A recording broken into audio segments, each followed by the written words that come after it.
Welcome to Climate Channel, Climate Conversation with Quamrul Chowdhury, Climate Action Pathways, episode 44. In this episode, we are going to have our conversation on climate-induced loss and damage and its finance.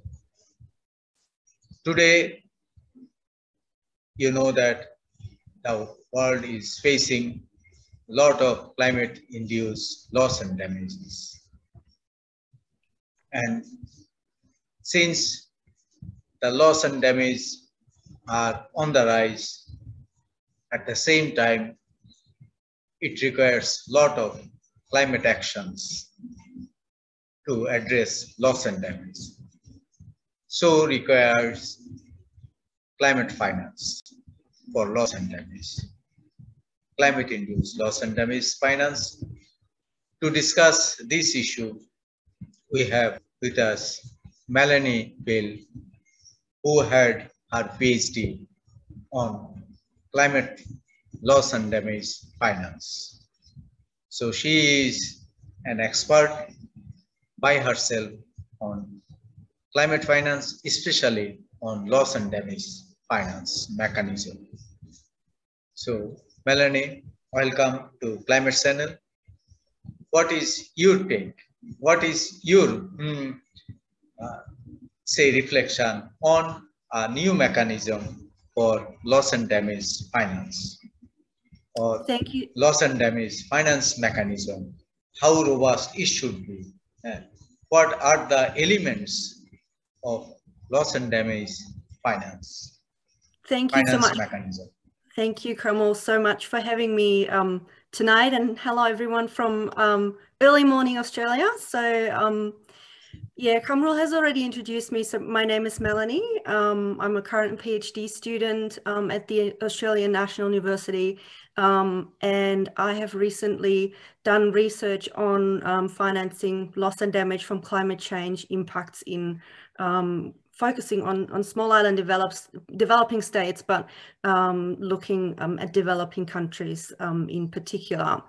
And like Quamrul said, one of my focus areas was on elements of a financial mechanism that would be successful or could be successful under the United Nations Framework Convention on Climate Change. And some of the elements that came across, just to focus on the question that you asked me, are the necessity of preventing loss and damage from happening in the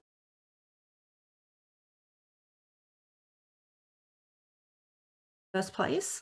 Also looking at disaster risk reduction, adaptation measures, and adaptation measures to the impacts of loss and damage. Insurance also played a role, but we also need to look at things like a solidarity or compensation component. So that was those three elements came through in particular. One of the, and you might need to know that I interviewed people that work on loss and damage all around the world, that are part of the United Nations, work for government organizations, NGOs, for example, and those areas that I identified from my research are all areas of agreement of how we should be addressing loss and damage under the UNFCCC and build a finance mechanism under that. I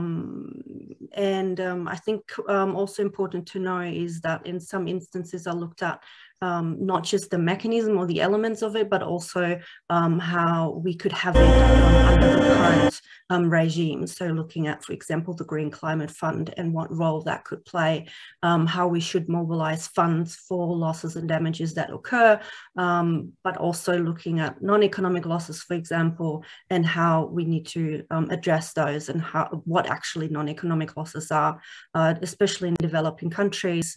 that are already affected by the impacts of climate change, loss and damage. So these are sort of the areas that I looked at, and I spoke to a lot of stakeholders. I went to the Caribbean as well and talked to people there affected by the hurricane season in 2017. So all the data I collected is based on evidence that people gave me working on loss and damage or are directly affected by it. So, Melanie, have you done any, say, studies, especially focusing on the quantum of loss and damage finance is required worldwide, especially for the most vulnerable countries, say Caribbean countries, Pacific Island countries, African countries, and also Asian climate vulnerable countries, which are mostly affected by the climate-induced loss and damage. So what is the quantum of climate finance for loss and damage is required worldwide, especially for the most vulnerable countries?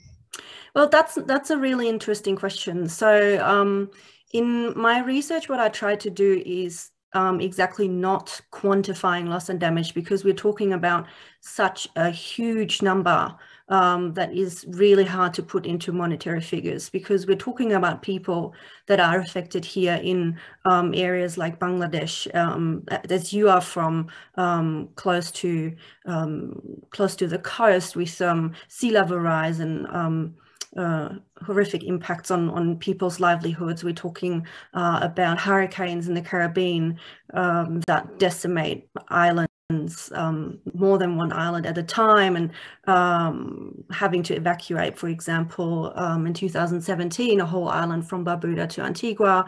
And then in the Pacific, obviously, we have hurricanes of Category 5 now of the last I think 5 to 6 years, almost every year, Category 5 occurred in the Pacific. So we're talking about numbers here that I believed were impossible to put into monetary figures. So I tried to overcome this obstacle by being very pragmatic about the approach and recognizing that loss and damage impacts are occurring in developing countries, and that we need to be able to find finance not based on exactly how much loss and damage is being caused, but that we need to provide financial assistance for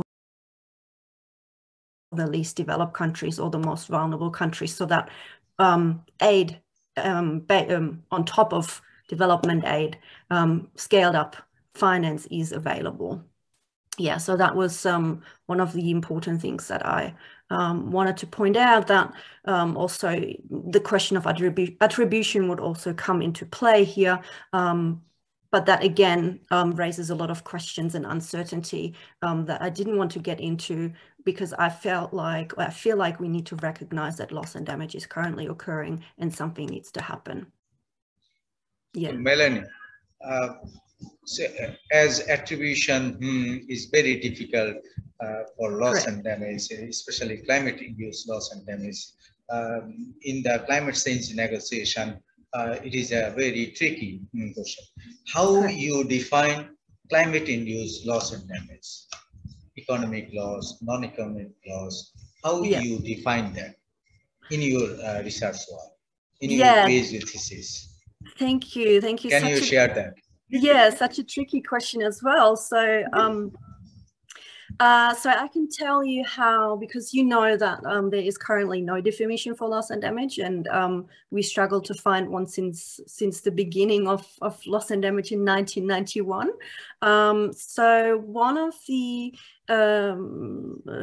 some of the research that I did was looking into not having to have a definition under a mechanism that pays for it. So, for example, one of my suggestions or propositions was based on the research and the responses that people gave me, that the Green Climate Fund could be a good vehicle to be used to include loss and damage as a separate stream, so that it is not under adaptation and obviously also different from mitigation, but with an application procedure that looks at projects after they have occurred. So not as a pre-existing project, a pre-application for a project, but a post-disaster application. And with that procedure, there would be a certain amount of certain payout from the Green Climate Fund or whatever multilateral fund it might be. It could be also a dedicated loss and damage fund that will pay a certain amount of loss and damage that occurred, but not having to look at the attribution signs of it. So we didn't want to have a complicated calculation of how much loss and damage actually occurred from climate change. Again, it was the mere recognition that hardship occurred for a country through a natural disaster, weather-induced, climate change-induced natural disaster, that we as a global community needed to address. And so not all of the loss and damage occurred would be then paid through a project. So there would be factors like GDP loss, for example, that would come into play, where then eligibility criteria would be based on how much GDP was lost or how much damage was caused by a certain event that we classify under loss and damage. So that was one way of overcoming that complicated calculation of attribution to climate change.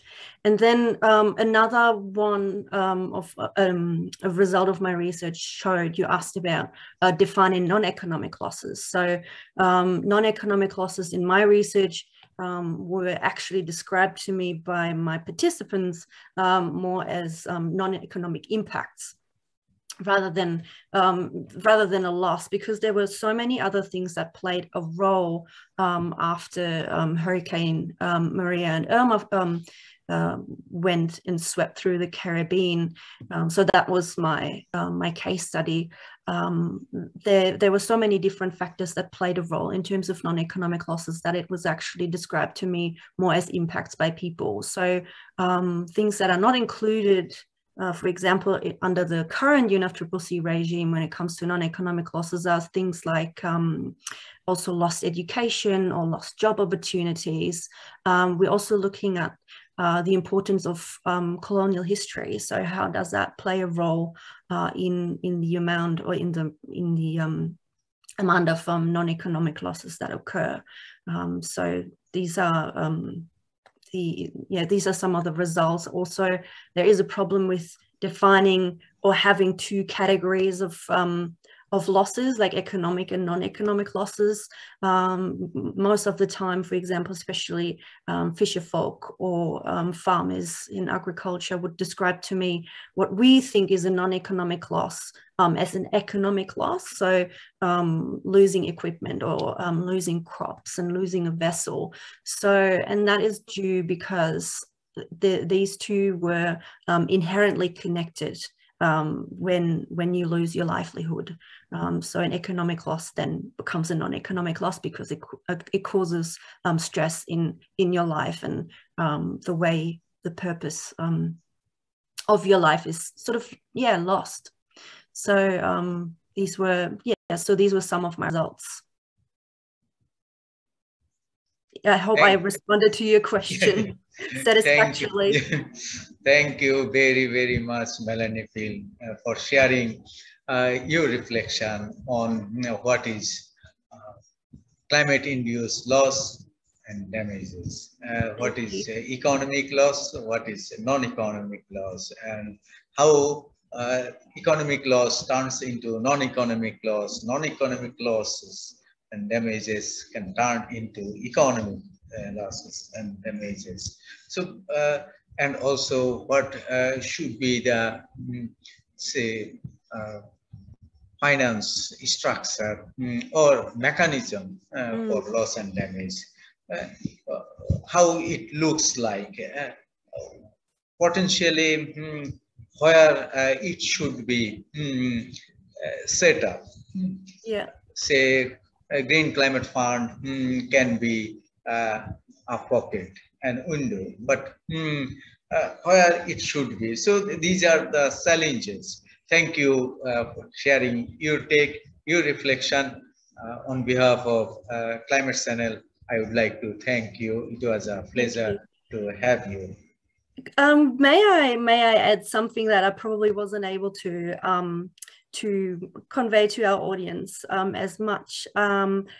It came through, which was really important, that the polluter pays principle is something that we should use in order to mobilize funds. So, and that was actually an agreement that came through for developed and developing countries. So that is something where everybody agreed on, that the private sector plays a huge role in that, which I would find really interesting to see how this pans out in at COP26 in Glasgow, and how Article 6 will hopefully be able to address a few of those issues related to loss and damage finance. So I think this is an important point to make, because I feel that in terms of loss and damage, we sometimes have the perception or the impression that we don't agree on a lot, but I think sometimes we have to see where developed and developing countries agree, and the polluter pays principle is one of those areas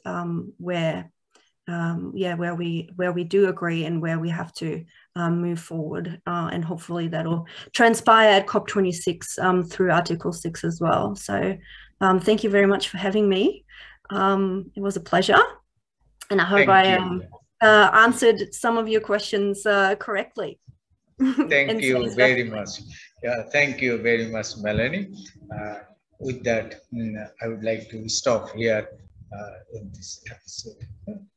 Thank you, Quamrul. Thank you so much. Yeah.